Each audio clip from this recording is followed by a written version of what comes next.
दोस्तों, दिनाक्षी short hand में आपका स्वागत है। अगर आप चैनल पर नए हैं तो चैनल को सब्सक्राइब करें और बेल आइकन जरूर दबाएं। इस डिक्टेशन की पीडीएफ और एडवांस आउटलाइंस आप हमारे पेड बैच से प्राप्त कर सकते हैं।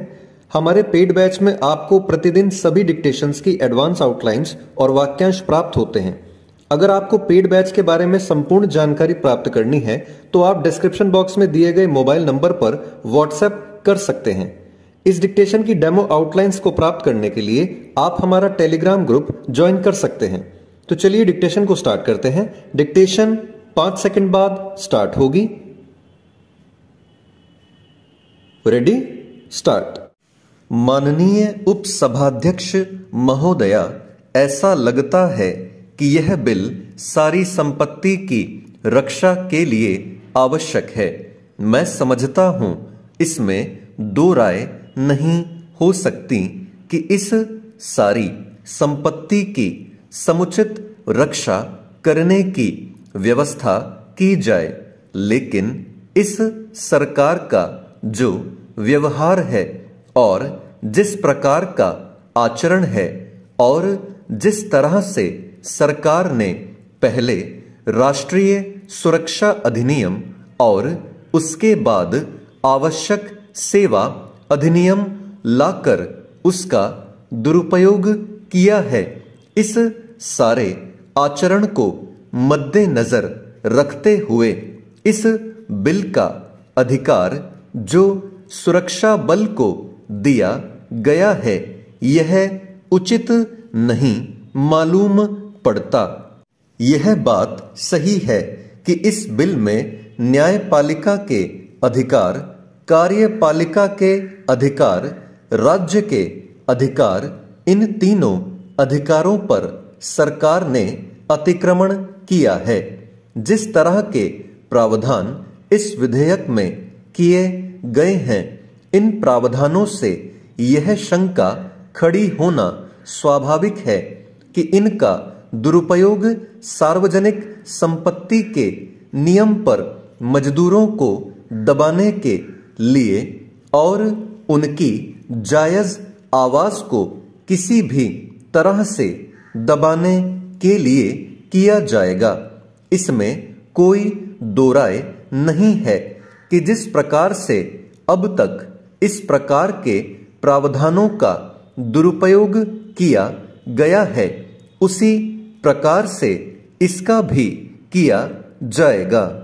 इस तरह से अधिकार लेने का मतलब साफ है, इसके कारण मुश्किलें पैदा होंगी। साथ ही आप ही केवल सार्वजनिक संपत्ति नहीं चला रहे हैं, यहाँ प्राइवेट सेक्टर के लोग हैं, वे भी करोड़ों की संपत्ति पर अपना काम चला रहे हैं।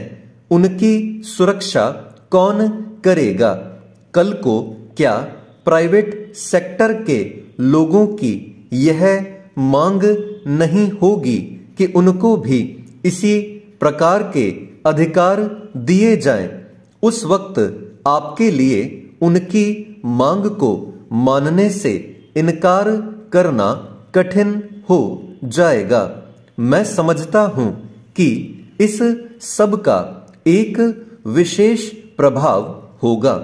महोदया, आप जानती हैं कि संपत्ति की रक्षा ईमानदारी से होती है, कर्तव्य पालन की भावना से होती है और निष्ठा से होती है। स्पष्ट है कि इन अधिकारों का दुरुपयोग मजदूरों को दबाने के लिए होगा, उनकी वाजिब मांगों को दबाने के लिए इसका दुरुपयोग किया जाएगा।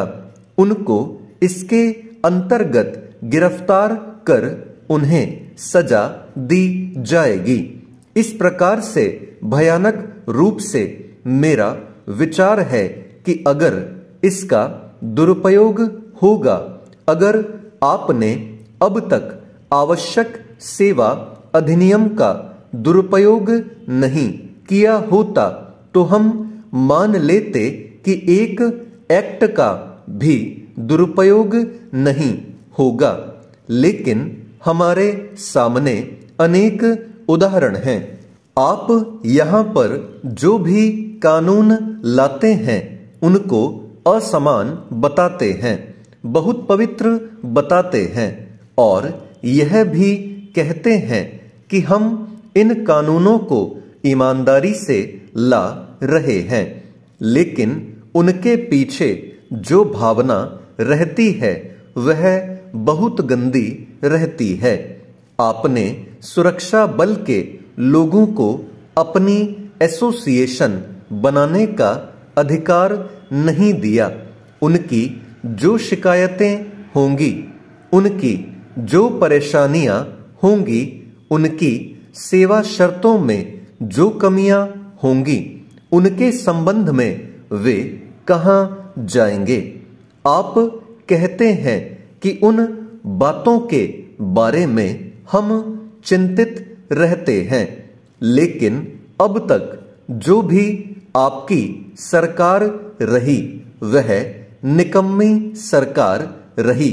हमारे एक मित्र ने तो यह तक कहा, स्टॉप।